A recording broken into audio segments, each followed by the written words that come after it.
Good morning. Today we have someone who loves to keep up to date with all the technologies. He loves to consider himself a technologist and is a business person who thrives in fast paced environments. Let's welcome Bob on 10 Minutes of Hiring Wisdom. Hi, Bob. How are you doing today?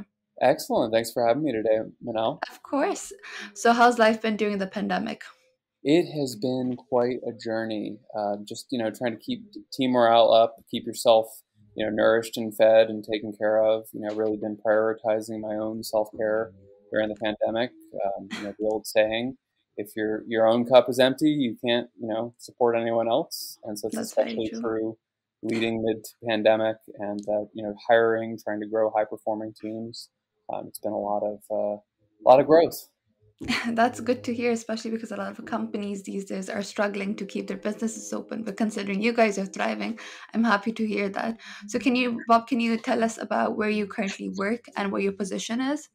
Yeah, so I'm a senior engineering manager with a company called RepTrak, and so we help businesses to both track, quantify, and show their return on investment of their reputation and data. So that we're very useful. We partner with chief communication officers, chief marketing officers, and we really help them to make strategic investments in their reputation. And as we all know from seeing all the stuff that's going on with GameStop and all these these big social media activities, that reputation and that kind of reputation intelligence is really at the forefront of the public consciousness right now. So we help companies to do that at scale with our proven reputation model. Yeah, that's very interesting. So, what drew you to the company? I mean, it's very interesting, specifically right now for the pandemic and everything, because a lot of companies that weren't as famous but grew during the pandemic is something that's definitely new. But what specifically drew you to this company that you wanted to work with them?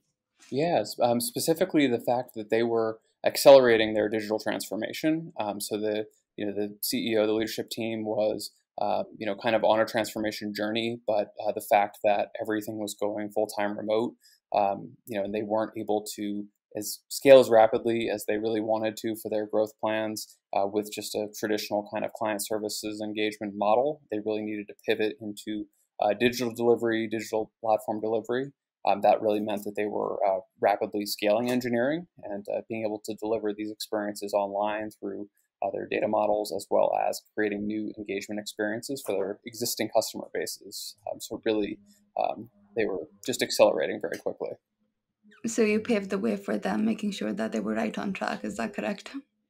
It's been a team effort all throughout the process. We have a great team around me. I'm surrounded by an incredible team of really, really gifted, brilliant engineers. And so we're building these digital experiences together, and we're all learning every day. It's always kind of, not to quote other big companies, but we're always learning new technologies, and saying that we don't know something is more the rule than the exception. And so if you're really looking for that kind of fast-paced, constantly learning, constantly growing type of environment, but definitely get that exposure. I mean, we have data scientists, we have subject matter expertise that is beyond the breadth and depth of my professional experience. So that always pushes me to learn and be curious and really go outside my comfort zone on a daily basis, and just learning about neural networking models and way to productionize these sentiment analysis models and all of these types of really cool things that you don't get the opportunity to do at most software companies.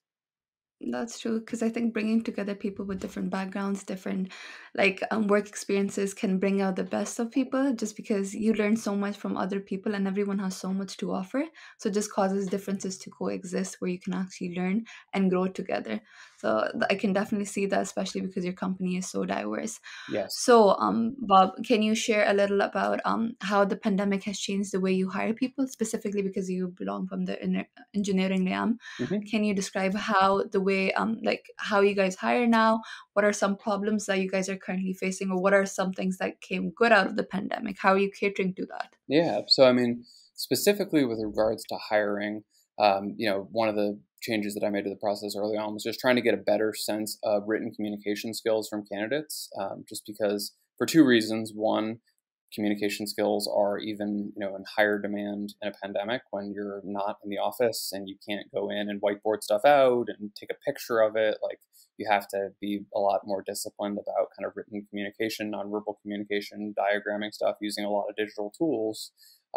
But also to really make sure that as we continue to grow and scale our engineering organization, that we're building a kind of a global first culture, that we're able to hire the best and brightest regardless of geography. And we're not at the point yet where we have global teams, around the clock, but we will be in the next 3 to 5 years. And so making sure that we are setting up our culture, from the ground up to really be set up for success from a communications, really strong written communications perspective. And then in terms of how the pandemic has shifted our culture, it's really been.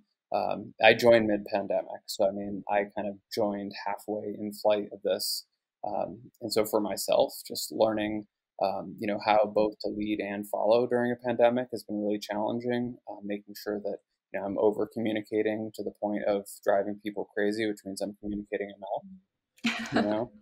And so I think that anyone who's job seeking in this market, really to be showcasing your communication skills, be really really over communicative during the interview process. Ask about next steps, follow up, write cover letters, those types of things. I think those go a long way, at least in my mind, to really make a candidate stand out in this job market. That's true. That's very true, especially because everyone is so busy Yep. these days that you really need to make an extra effort, an extra mile to make sure you show them that you're interested because there's so many candidates at the end of the day that are applying for the hmm same job. So I think your interest is actually something that pushes you in front and actually makes you stand out amongst the other That and like candidates. the So and the thank you for quality of the sharing that. questions that candidates ask me. I usually, like, if I have an Yeah. hour long interview, I will open up the first half and like I am evaluating a candidate based on the quality of the quality, the quantity, the types of questions that they're asking. Do they know about the company? Are they they kind of level one depth? Or are they just like, oh, I know you guys do reputation stuff, but it's like, yes, and did you see any of the other stuff and the way we're kind of doing a digital transformation? How deep did you go into our Google footprint? Like, how curious are you? Because we're going to be doing a lot of really cool stuff here. Yeah. Okay, so you just recommend research as well. I mean, which is, I mean, of course, understandable. But how do you think you can like do really good research to make sure you show the hiring manager, yeah, that this is what I want to do, this is how this is how much I'm interested in your specific company, and this is where I can take your company to the next level.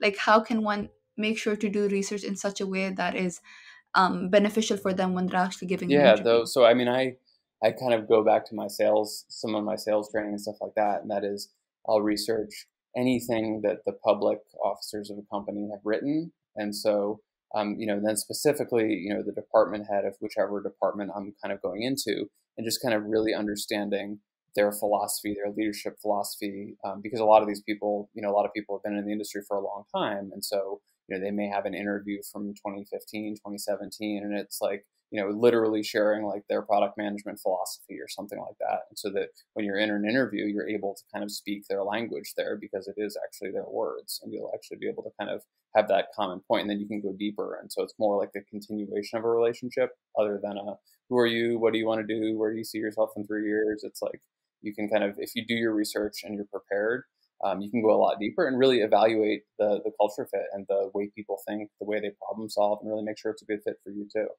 That's true. That's true. Usually, before I think it's interesting. Something that I realized that came out of the pandemic was, at first it used to be just for the organization that they find the culture fit, but now it's for the individual that's applying for the hmm job that they need to make sure that they fit into the organization because at the end of the day, it's their productivity, their efficiency, and their work that translates into the success of that specific Oh yeah. organization.